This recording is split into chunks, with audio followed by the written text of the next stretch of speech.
1400 বছর পড়বে যখন এই দুনিয়ার বুকে,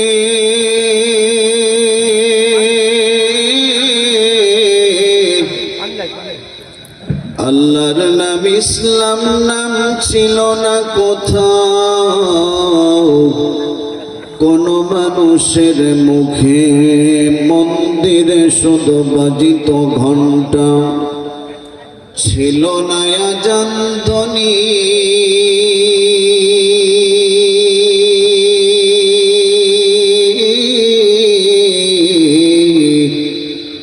সে আধার জগতে এসেছিলে তুমি,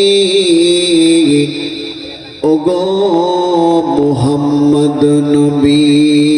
কেঁদে লড়ে লতার গাছে এত বড় কদম,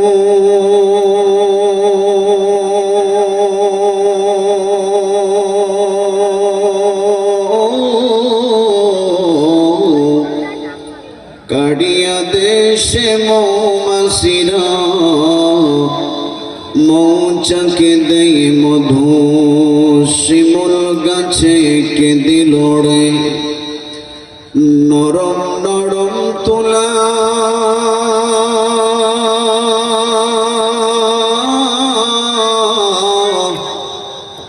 কাড়িয়া দেশে চৈত্র মাসে জমিন মাঝে ধুলা। মরিচ গাছে কেঁদে লড়ে, মরিচ এত ঝাল, পাখির কণ্ঠে কেঁদে লড়ে মিষ্টি মধুর গান। চিন্তা করে দেখো মানুষ, এসবই হলো এক আল্লাহ পাকের দান। কালিমা পড়ি লা ইলাহা, জোড়ে লা ইলাহা, মোহাম্মদ লা ইলাহা ইল্লাল্লাহ, জোড়ে লা ইলাহা। मैं आशिक मौला हूँ मेरा इश्क निराला, मैं आशिक मौला हूँ मेरा इश्क निराला। जुमला जहाँ जिनके तजल्ली से उजाला। कलमा पढ़ी ला इलाहा, जोड़ ला इलाहा इल्लल्लाह, जोड़ ला इलाहा। ला इलाहा इल्लल्लाह मुहम्मदुर রাসূলুল্লাহ। সকলে পড়ি সাল্লাল্লাহু আলাইহি ওয়াসাল্লাম। আমার মুসলমান ভাইরারে, আজ থেকে বহু বছর আগে বাজার এই দুনিয়ার জমিনে আল্লাহ পাক মানুষদেরকে সৃষ্টি করে পাঠাবার বাবাজি, আল্লাহ রাব্বুল আলামিন জানেন এই মানুষগুলি দুনিয়ার জমিনে যাওয়ার পরে কখনো কখনো গোমরাহির পথকে অবলম্বন করবে। কিন্তু বাজার আল্লাহ রাব্বুল আলামিন আমার আপনার নবী মরদুলাল রহমাতুল লিল আলামিনের উপরে 30 পারা কুরআনুল কারীম নাজিল করে সূরাতুল আনফালের মধ্যে আল্লাহ 5 গুণের কথা, আল্লাহ মুমিনের বৈশিষ্ট্যের কথা বর্ণনা করে আল্লাহ বলেন, ও নবীজি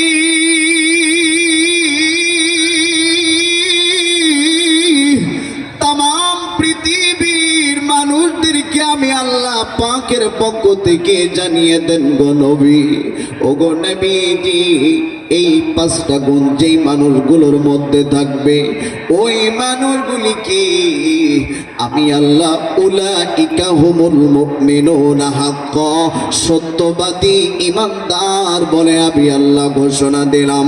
একটু আওয়াজ দিয়ে বলেন সুবহানাল্লাহ। এরে গোপালপুরীর বন্ধুরা,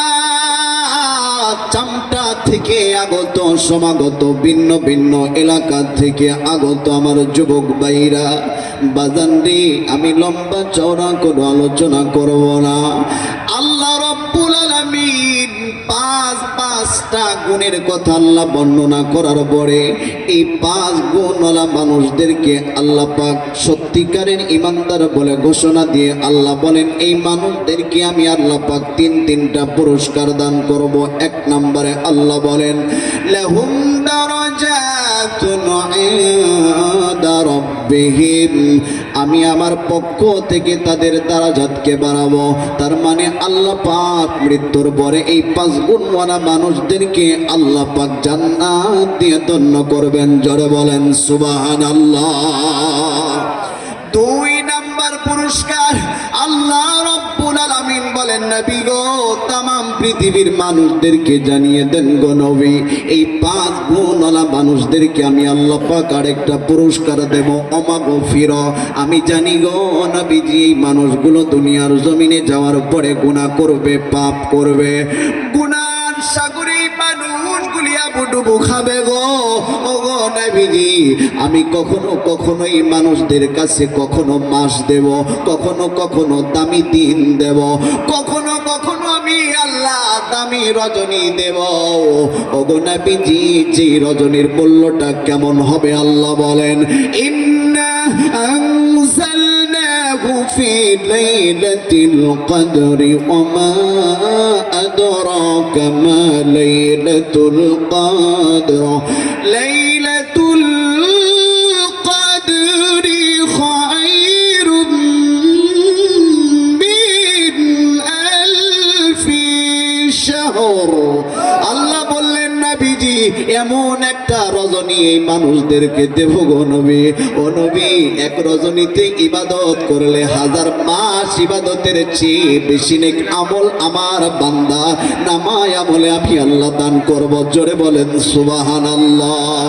এরে বন্ধু, এই তো সামনে আর কয়েকদিন পরে আসতেছে বাজান লাইলাতুন নিসফে মিন শাবান। এই তো শুক্রবারের রজনী, এই রজনী যেটাকে আমরা সবে বরাত বলে থাকি।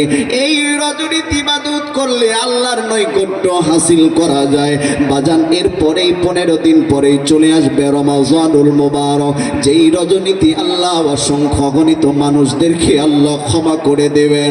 লক্ষ কোটি মানুষদেরকে আল্লাহ প্রত্যেক রজনীতে আল্লাহ মাফ করবেন, আল্লাহ ক্ষমা করবেন বাজানো। জানি না কার জন্য জানি এই রমজান শেষ রমজান হয়ে যাবে। অনেক মানুষ গত রমজানে আমাদের মাঝে ছিল, অনেক মানুষ গত বছরে বাজান এই মাহফিলে আগমন করেছিল, এই মাহফিলে এসেছিল বাজানো আমাদের অনেকের আত্মীয় স্বজন, বাবা মা, বন্ধু বান্ধব। আমি জানি না কার জানি বাবা নাই, কার জানি মা নাই রে। অনেক মানুষ কিন্তু কবরবাসী হয়ে গেছে।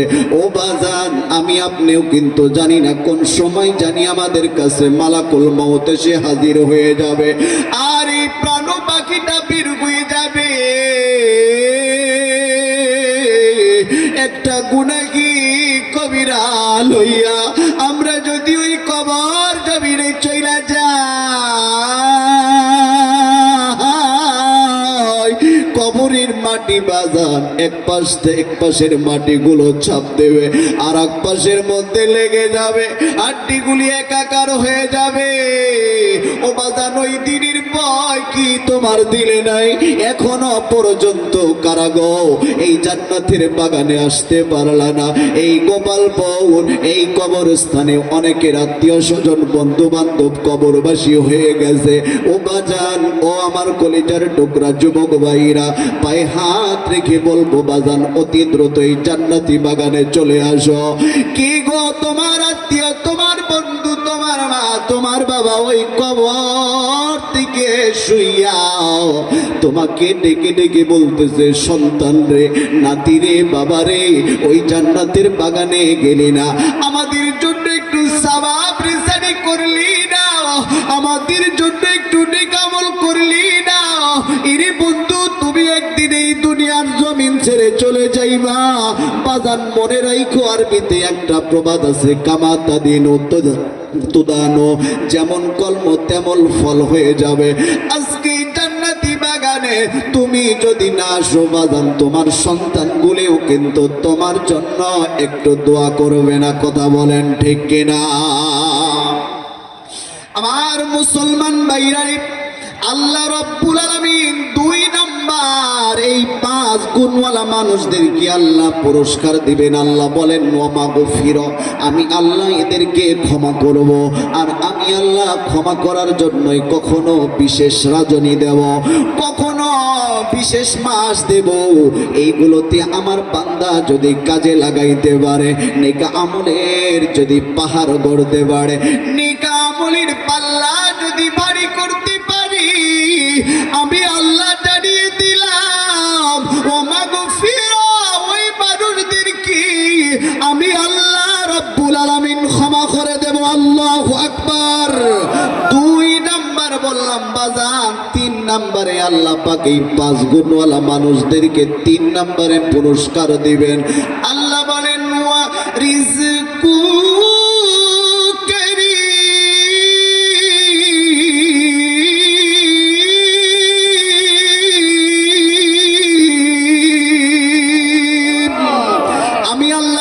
সম্মানের রিজিক দেব বাজান। রিজিক তো হালাল রিজিকও আছে, হারাম রিজিকও আছে। ও বন্ধু, হারাম রিজিক খাইয়া ইবাদত করলে আল্লাহর দরবারে আসমানে কবুল হয় না। হালাল রিজিক উপার্জন করলে অল্পতে আমার আল্লাহ বরকত বাড়ায় দেয়। আল্লাহ বলেন এই 5 গুণওয়ালা মানুষদের জন্য আমি আল্লাহ ওয়াদা কইল ওয়ারিসকুম কারীম, আমি আল্লাহ রাব্বুল আলামিন ঘোষণা দিলাম এই 5 গুণওয়ালা মানুষদেরকে আমি আল্লাহ রাব্বুল আলামিন সম্মানের হালাল রিজিকের ব্যবস্থা করে দেব। জোরে বলেন সুবহানাল্লাহ। লা ইলাহা ইল্লাল্লাহ।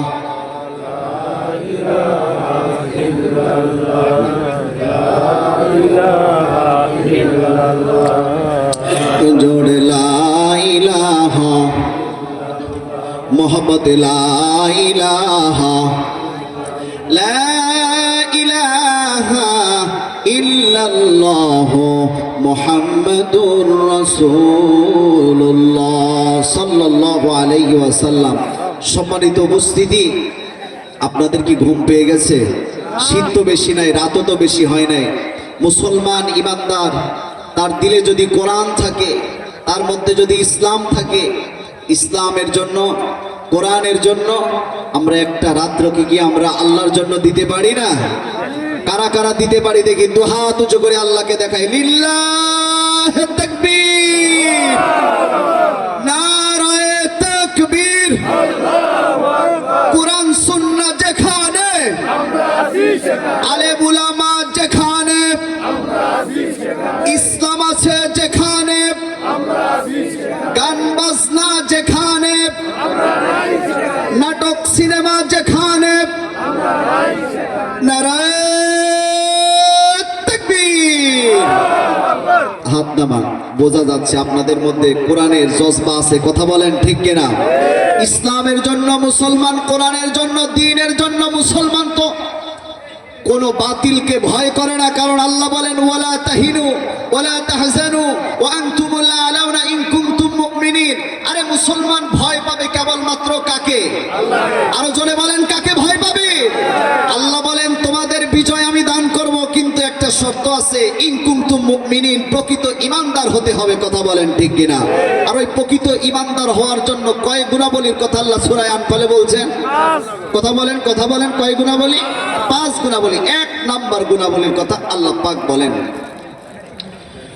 ইন্নামাল মুমিনুনা আল্লাযীনা ইযা যুকিরাল্লাহ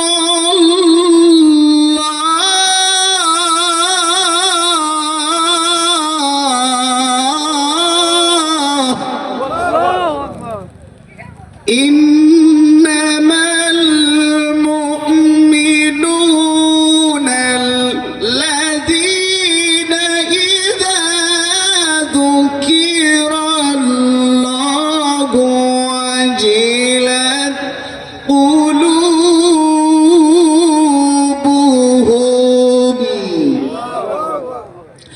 আল্লাহ রাব্বুল আলামিন বলেন, নবী গো, এক নাম্বার ইমানদারের গুণ আমি আল্লাহ পাক বয়ান করে দিলাম। ইন্নামাল মুমিনুনা আল্লাযীনা ইযা যুকিরাল্লাহ ওয়াজিলাত কুলুবুহুম। ওগো নবীজি, ইমানদারের সামনে যখন আমি রবের কথা স্মরণ করিয়ে দেওয়া হবে, কোরআনের কথা যখন ইমানদারের সামনে যখন বয়ান করে দেওয়া হবে, ও বাজান, আল্লাহর রাসূলের কথাগুলো যখন ইমানদারের সামনে বয়ান করা হবে, আল্লাহ রাব্বুল আলামিন বলেন, ইদা যুকিরাল্লাহু ওয়াজিলাত কুলুবুহুম। ওই ইমানদারের দিলের মধ্যে আল্লাহ রাব্বুল আলামিনের ভয়ে প্রকম্পন সৃষ্টি হয়ে যাবে। কথা বলেন ঠিক কিনা? কার ভয়ে দিলের মধ্যে প্রকম্পন সৃষ্টি হবে? আরো জোরে বলেন বন্ধু, কার ভয়ে? আল্লাহর ভয় আজ আমার আপনার দিলে নাই। আল্লাহর ভয় আমার আপনার অন্তরে না থাকার কারণে বন্ধু, আমার আপনার দ্বারা জবানের গুনাহ হয়, আমার আপনার দ্বারা অপর মুসলমান ভাই কষ্ট পায়, আমার আপনার দ্বারা অন্যের সম্পদ নষ্ট হয়, আমার আপনার দ্বারা বাজার দেশের সম্পদ বিদেশে পাচার হয়। কথা বলেন ঠিক কিনা? আমার আপনার দিলে আল্লাহর ভয় নাই। খলিফাতুল মুসলিমিন, বাজানোর দো জাহানের খলিফা হযরতে ওমর রাদিয়াল্লাহু তাআলা আনহু, বাজান রে, হযরতে ওমরের ব্যাপারে আমার নবী বলেছেন, লাউ কানা বাদি নাবিয়ান লাকানা ওমর। আমার পরে যদি কেউ নবী হইতো, আমার জলিলুল কদর সাহাবী হযরতে ওমর নবী হইয়া যাইতো। আল্লাহু আকবার। এই খলিফাতুল মুসলিমিন হযরতে ওমর রাদিয়াল্লাহু তাআলা আনহু নিজের রাষ্ট্রের হিসাবগুলো করতেছিলেন। বাজান, রাত্রি যখন গভীর হয়ে গেল, হযরতে ওমর রাষ্ট্রের টাকায় কেনা মোমবাতি জ্বালিয়ে রাষ্ট্রের কোষাগারের হিসাব করতেছিল। এমন সময় হযরতে ওমর নজর করে দেখে দরওয়াজায় হযরতে আলী নক করে। হযরতে ওমর ডাক দিয়ে বলে, ভাই আলী গো, তুমি কি জন্য এখানে এত গভীর রজনীতে এসেছো? হযরতে আলী ডাক দিয়ে বলে, এ ভাই ওমর, আমি আমার পার্সোনাল, আমি আমার পারিবারিক কিছু পরামর্শ করার জন্য এসেছি। ও বাজান, লক্ষ্য করে শুনবেন, এই কথা শোনার সঙ্গে সঙ্গে হযরতে ওমর রাষ্ট্রের কেনা মোমবাতিটা বন্ধ করে দিয়েছি। আমি আপনাদের কাছে জিজ্ঞাসা করতে চাই, আমার আপনার বাড়িতে যদি রাত্রে মেহমান আসে, মেহমান আসার পরে আমরা যদি বিদ্যুৎ না থাকে, আমরা যদি মোমবাতি জ্বালায়া রাখি, মেহমান আসলে কি ওই মোমবাতি আমরা বন্ধ করব? কথা বলেন, আমরা কি বন্ধ করব?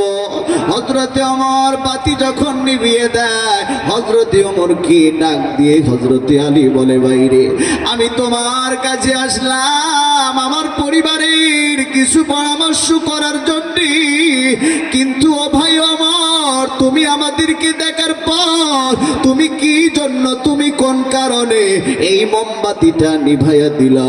হযরতে ওমর ডাক দিয়া বলে, রে ভাই আলী, তুমি কি জানো না, আমার আল্লাহ আমারই অর্ধ জাহানের খলিফা এই দুনিয়ার জমিনে করেছি, কিন্তু আমাকে তো সামান্য থেকে সামান্য রাষ্ট্রের যদি ক্ষতি হইয়া যায়, আমার মাওলার সামনে আমাকে দাঁড়াইতে হবে।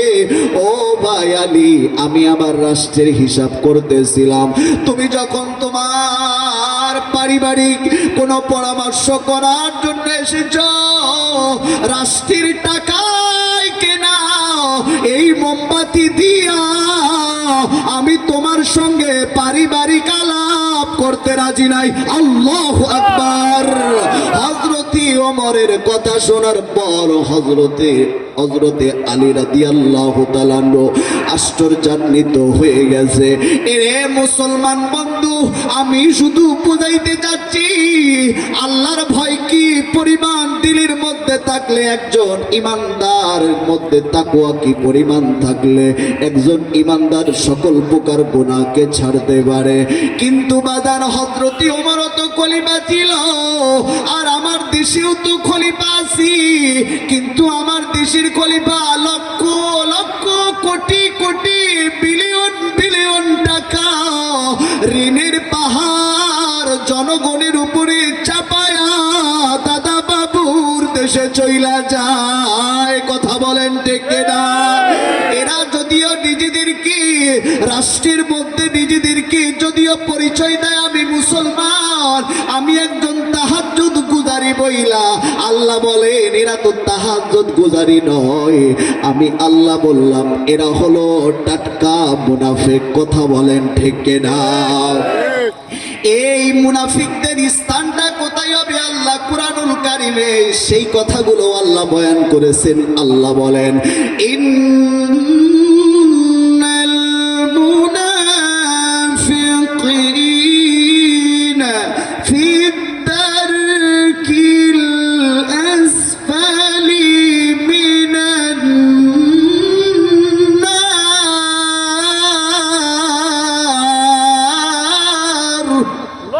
আল্লাহ বলেন এই সমস্ত মুনাফিকদের স্থানটা হবে জাহান্নামের একদম গহীনে। ও বাজান, কারা মুনাফিক হয়ে যাবে? যারা উপরে উপরে মানুষের সামনে এক কথা বলে, আবার দেখবেন বাজান একটু আমাদের থেকে আড়াল হইলে আবার জবানের কথা যাদের পরিবর্তন হয়ে যায়, এরাই হলো মুনাফিক। কথা বলেন ঠিক কিনা?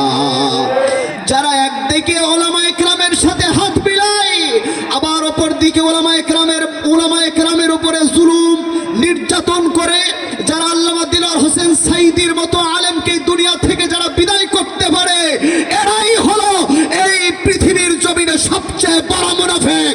মুসলমান কথা বলো ঠিক কিনা? এই সকল মুনাফিকের জায়গা মুসলমান আর বাংলার জমিনে দেবে না।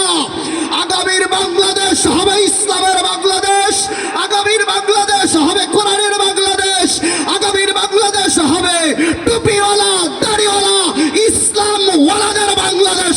কথা বলেন ঠিক কিনা? কেন আমি উঠব না জ্বলি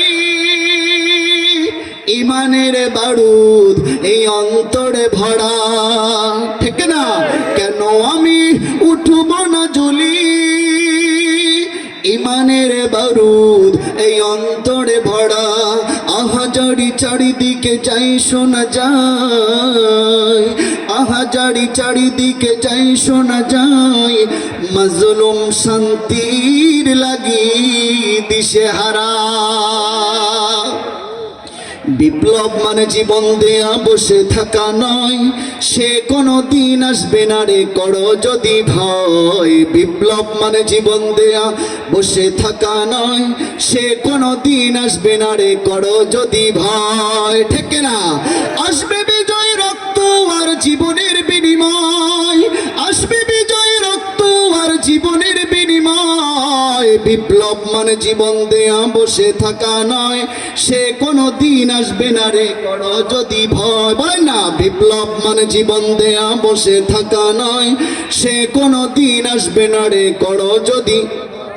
লড়াইয়ের ওই ময়দানেতে যেতে তোমাকে হবে, প্রয়োজনে সব রক্তটুকু জমিনে ঢেলে দেবে। লড়াইয়ের ওই ময়দানেতে যেতে তোমাকে হবে, প্রয়োজনে সব রক্তটুকু জমিনে ঢেলে দেবে। তবুও তোমায় লড়তেই হবে, তবুও তোমায় লড়তেই হবে, মানবে না পরাজয়। বিপ্লব মানে জীবন দেয়া বসে থাকা নয়, সে কোনো দিন আসবে না রে করো যদি ভয়। বিপ্লব মানে জীবন দেয়া বসে থাকা নয়, সে কোনো দিন আসবে না রে করো যদি ভয়। কথা বলেন ঠিক না?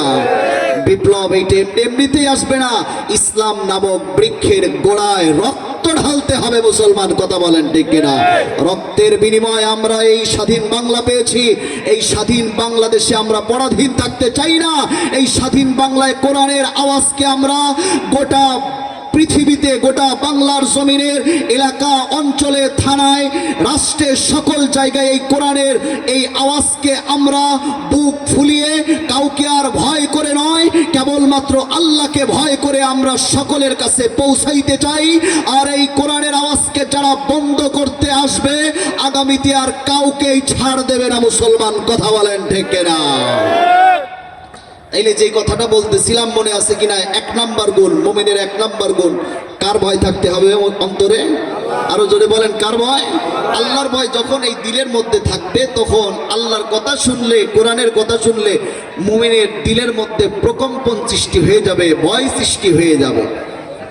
আমার ভাইরা, আমার বন্ধুগণ, খলিফাতুল মুসলিমিন হযরত ওমরের কথা বলতেছিলাম বাজার। খলিফাতুল মুসলিমিন হযরতে ওমর রাদিয়াল্লাহু তাআলা আনহুর ইন্তেকালের পরে হযরতে ওমরকে যখন গোসল দেওয়া হবে, এমন সময় হযরতে ওমরের দিকে নজর করে মানুষগুলি দেখে গো, হযরতে ওমরের শরীরের মধ্যে বেতের আঘাত দেখা যায়। ওমরের এই বেতের আঘাত দেখার পরে ওমরের সন্তান আব্দুল্লাহ রে মানুষগুলি জিজ্ঞাসা করি, আব্দুল্লাহ তোমার বাবা আরদু জাহানের খলিফা, তোমার বাবারে তো আমার আল্লাহ আরদু জাহানের খলিফা বানাইছিল, কিন্তু রে আব্দুল্লাহ তোমার বাবারে কে এমন করে প্রহার করেছে? তোমার বাবার শরীরের মধ্যে কেমন জানি দাগ দেখা যায়। ও আব্দুল্লাহ, তোমার বাবার শরীরের মধ্যে চাবুকের আঘাতের দাগগুলো বেজে উঠেছে। আব্দুল্লাহ রে, তোমার কাছে একটু জানতে চাই, তোমার বাবারে কেমন করে কোন দিন প্রহার করেছিল? অদ্রুতি আব্দুল্লাহ ওমরের ছেলে আব্দুল্লাহ ডাক দিয়ে বলে, মানুষেরা রে, ও আমার ভাইরা, আমার বাবার একটা জীবন ডায়েরি ছিল। ওই জীবন ডায়েরির মধ্যে আমি দেখতাম গো, আমার বাবা প্রতিদিন যে আমলগুলো করত, ওই দিন আমলগুলো আমার বাবার জীবন ডায়েরির মধ্যে লিপিবদ্ধ করে রাখত। কিন্তু ভাইরা গো, যেই দিন আমার বাবা ওমরের যেই দিন আমল যেই দিন কম হইয়া যাইত, ওই দিন আমার বাবার কাছে একটা বেদ ছিল। ওই বেদ দিয়া আমার বাবার শরীরে নিজে নিজে আঘাত করত। আমি নজর করে দেখেছি গো, আমার বাবার শরীরের ভিতরে চাবুক দিয়ে আঘাত করত, আর নিজেরকে নিজেই বলতো, নিজের নফসকে নিজেই বলতো, রে নফস, কি জন্য কোন কারণে আজকে অমুক আমলটা তুই ছেড়ে দিলি? এই আমলটা আজকে কি জন্য করলি না? আজকে আমলের মধ্যে কেমন করে তুই গড়িমসি করলি? এমন করে আমার আব্বা জান বলতো, আর শরীরের মধ্যে আঘাত করতো। ও বাজান, আমি আপনাদের কাছে জিজ্ঞাসা করতে চাই, হযরত ওমর তো এমন একজন মানুষ যার ব্যাপারে আমার নবী বললেন, আমার পরে যদি কেউ নবী হয় ওমর নবী হয়ে যাবে। কিন্তু বাজান, হযরতে ওমরের দিলে আমার আল্লাহর ভয় ভালোবাসা কম ছিল না, বেশি ছিল। অর্ধ পৃথিবী করিত শাসন, তালি দেওয়া জামা গায়ে,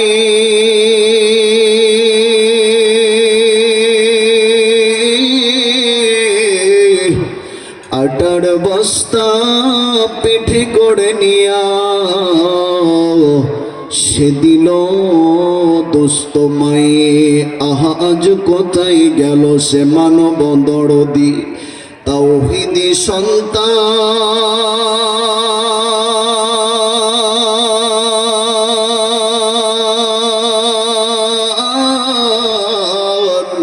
কোথা গেল সেই সোনার মানুষ? কোথা সেই মুসলমান? কথা বলেন ঠিক কিনা? আল্লাহর কাছে দোয়া করব, আল্লাহ গো খলিফা হযরত ওমরের মতো একজন শাসক আমার বাংলার জমিনেও তুমি বানাইয়া দাও, আল্লাহ কবুল করে নেক। বাজান পড়েন আমিন। ওরে আমার গোপালপুরের বন্ধুরা, আর লম্বা করব না রে বাবা। 5 গুণাবলীর কথা বলেছিলাম বাজান। আল্লাহ সূরা আনফালের মধ্যে 5টা গুণাবলীর কথা আল্লাহ উল্লেখ করেছেন। আল্লাহ 1 নম্বর গুণাবলীর কথা বললেন, ইন্নামাল মুমিনুনা আল্লাযীনা ইযা যুকিরাল্লাহু ওয়াজিলাত কুলুবুহুম। ও বন্ধু, আল্লাহর কথা যখন আলোচনা করা হবে, কোরআনের কথা যখন আলোচনা করা হবে, মুমিনের দিলের মধ্যে কার ভয়ে প্রকম্পন সৃষ্টি হবে? 2 নম্বর গুণ আল্লাহ রাব্বুল আলামিন বলেন, ওয়া ইযা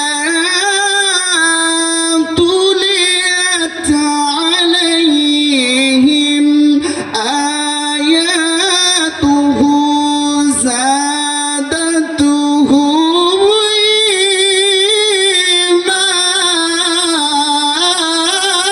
ঈমানা। আল্লাহ রাব্বুল আলামিন বলেন, ইমানদারের 2 নম্বর ইমানদারের গুণাবলী হবে, ইমানদারের সামনে যখন আল্লাহর কোরআনের তিলাওয়াত করা হবে, বাজানো ইমানদারের ইমান পূর্বের তুলনায় আরো কমবে না বাড়বে? এই যে ইমানদারের ইমান পূর্বের তুলনায় আরো বেড়ে যাবে, বাজানো আমার কথা নয়, কথাটা কার? আরো জোরে বলেন, কথাটা কার? সেই আল্লাহ বলছেন, এই কোরআনের তিলাওয়াত মানুষের কাছে যখন করা হবে, ও বন্ধু এই কোরআনের তিলাওয়াত শোনার পরে ঈমান আরো বেড়ে যাবে। কথা বলেন ঠিক কিনা? এই যে বাজার আমি আপনাদের সামনে তিলাওয়াত করতেছি, এই তিলাওয়াত শুনতে ভালো লাগে না খারাপ লাগে? আরো জোরে বলেন, ভালো লাগে না খারাপ লাগে? রে বন্ধু, এই কুরআনুল কারীমের তিলাওয়াত শোনার পর আপনাদের ঈমান যদি আরো বেড়ে যায়, তাইলে 2 নম্বর গুণ আল্লাহ বলছেন, যারা ঈমানদার হবে এই কোরআনের তিলাওয়াত শোনার পরে আরো তাদের ঈমান বেড়ে যাবে। জোরে বলেন আল্লাহু আকবার। 3 নম্বর গুণাবলীর কথা আল্লাহ রাব্বুল আলামিন পবিত্র কুরআনুল কারীমের মধ্যে আল্লাহ বলেন, ওয়া আলা রাব্বিহিম ইয়াতাওয়াক্কালুন।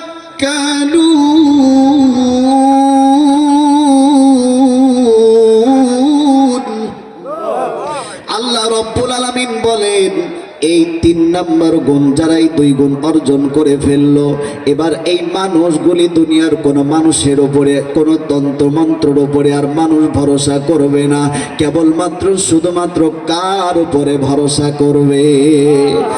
আরো জোরে বলেন, এই মানুষগুলি কার উপরে ভরসা করবে?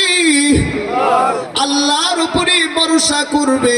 4 নম্বর গুণাবলীর কথা আল্লাহ পাক সূরা আনফালের 5 নম্বর আয়াতে আল্লাহ বলেন, আল্লাযীনা ইউকিমুনাস সালাত।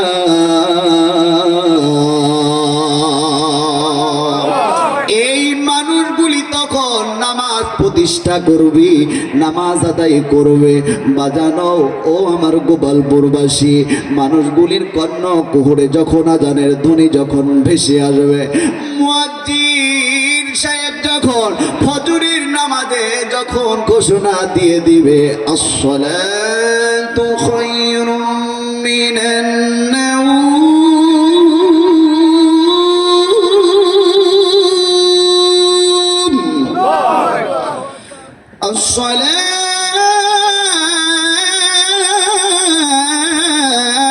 الصلاة خير من النوم।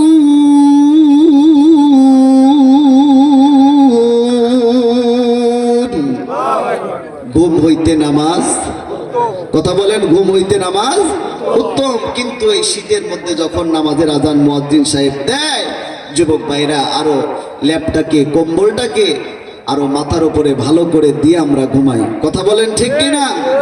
কেমন করে ঘুমাও তুমি, কেমন করে ঘুমাও তুমি, ফজর করে কাজা এমনও তো হতে পারে জোহরে জানাজা তোমার, এমনও তো হতে পারে জোহরে জানাজা। কথা বলেন ঠিক কিনা? এই নামাজের পক্ষে আমরা থাকব, নামাজ আদায় করব। এই নামাজের মাকানগুলোকে, এই নামাজের স্থানগুলোকে সুন্দর সুন্দর করা দরকার আছে না নাই? আরো কথা বলেন, সুন্দর করা দরকার আছে না নাই?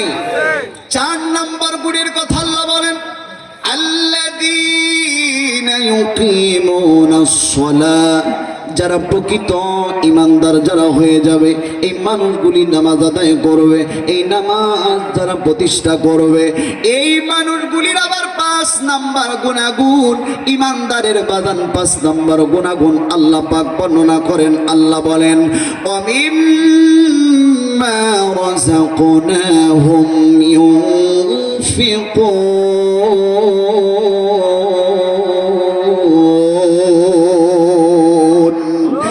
এই মানুষগুলো কি টাকা পয়সা অর্থ সম্পদ যে আমি আল্লাহ দান করেছি, সেখান থেকে এই 5 গুণওয়ালা মানুষের 5 নাম্বার গুণ আল্লাহ বলেন, অমিম্মা রাযাকনাহুম ইউনফিকুন। এই মানুষগুলি আল্লাহর রাস্তায় ব্যয় করবে, আল্লাহর রাস্তায় খরচ করবে। এরে বন্ধু, আমার আপনার প্রাণ, আমার আপনার জীবন, আমার আপনার মরণ কার হাতে? আরো জোরে বলেন, কার হাতে? আল্লাহ বলেন, ইন্নাল্লাহা ইশতারা মিনাল মুমিনিনা আনফুসাহুম ওয়া আমওয়ালাহুম বিআন্না লাহুমুল জান্নাহ। জোরে বলেন আল্লাহু আকবার। আল্লাহ রাব্বুল আলামিন বলেন, ওগো নবীজি, तमाम পৃথিবীর মানুষদেরকে আমি রবের পক্ষ থেকে জানিয়ে দেন, যারা নিজেদেরকে ইমানদার দাবি করবে, তাদের জান এবং তাদের মাল আমি আল্লাহর জন্য, আমি আল্লাহ পাক তাদের থেকে ক্রয় করে নিয়েছি। জোরে বলেন সুবহানাল্লাহ। ও বাজার, যেই জান এবং মাল দিলেন আল্লাহ, আল্লাহ বলেন ইশতারা, আমি আবার ক্রয় করে নিয়েছি। বিনিময় বান্দা, তোমাকে আমি লাহুমুল জান্নাহ, আমি আল্লাহ পাক তোমাদেরকে জান্নাত দান করব। আল্লাহু আকবার। এ বন্ধু, 5 গুণাবলীর কথা বললাম রে বাজান। 1 নম্বর গুণাবলী আল্লাহ বলেন, ইন্নামাল মুমিনুনা আল্লাযীনা ইযা যুকিরাল্লাহ ওয়াজিলাত কুলুবুহুম, আল্লাহর ভয়ে অন্তরের মধ্যে প্রকম্পন সৃষ্টি হয়ে যাবে। 2 নম্বরে, ওয়াইদা তুলিয়াত আলাইহিম আয়াতুহু যাদাতুহুম ঈমানা। বাজানো, কুরআনুল কারীমের তিলাওয়াত শোনার পরে পূর্বের তুলনায় ঈমান আরো বেড়ে যাবে। জোরে বলেন সুবহানাল্লাহ। 3 নম্বরে আল্লাহ রাব্বুল আলামিন বলেন, ওয়ালা রাব্বিহিম ইয়াতাওয়াক্কালুন। ওই সময় ওই মুমিনগুলো দুনিয়ার কোনো মানুষের উপরে ভরসা করবে না, আমি আল্লাহ পাকের উপরে ভরসা করবে। 4 নম্বর গুণ হইল, ওই মানুষগুলো নামাজ আদায় করবে, নামাজ প্রতিষ্ঠা করবে। 5 নম্বর গুণ, অমিম্মা রাযাকনাহুম ইউনফিকুন। এরে বন্ধু, এই টাকা, এই অর্থ, এই সম্পদ ওই ইমানদার গুলি আমি আল্লাহর জন্য ব্যয় করবে। বন্ধু, আপনি জানেন না, আপনার অতীতে যারা আপনার পিতা মাতা দাদা দাদি কবরবাসী হয়ে গেছে, এরে মুসলমান ভাইরা, আজকে যেই সন্তানের জন্যে, যেই বিবির জন্যে তুমি করছো কামাই, এই টাকা পয়সা অর্থ সম্পদ দিয়ে আমরা কেউ কবর পর্যন্ত যাইতে পারবো না। বন্ধু, আমরা দুনিয়াতে যতটুকু করে যাব, দুনিয়ার জমিনে আল্লাহর দেওয়া ফরমান 5 গুণাবলী। 5 নাম্বার গুণ হইল, আমিম্মা রাযাকনাহুম ইউনফিকুন। এত সময় বাজান, এই 5 গুণাবলীর কথা শোনার পরে আমি এখন দেখতে চাই কাদের দিলে আল্লাহর ভয় আছে। আহারে, কারা গো নবীজির প্রেমে মাতোয়ারা হয়ে এই ময়দানে এসেছো? এই যুবক বন্ধু, এই গোপালপুর, এই কেন্দ্রীয় এই মসজিদের জন্য, হুজুর আমার মা নাই, আমার বাবা নাই, দাদা দাদি আত্মীয় স্বজন কবর জমিনে চলে গেছে, তিনার রূহের মাগফিরাতের জন্য নিয়তকে সহি করে আমি সর্বপ্রথম 10 জন ব্যক্তি দেখতে চাই। হুজুর 1000 টাকা করে আমি এই মসজিদের জন্য দান করব, নগদে না পারলে বাকিতে লিখিয়ে দিবেন। আল্লাহ দোয়া কবুল করবে, আল্লাহ দোয়া কবুল করবে, আল্লাহ আপনার দান কবুল করবে, আল্লাহ মঞ্জুরি দিবে, আল্লাহ কবরবাসীর কবরের আযাব মাফ করবে।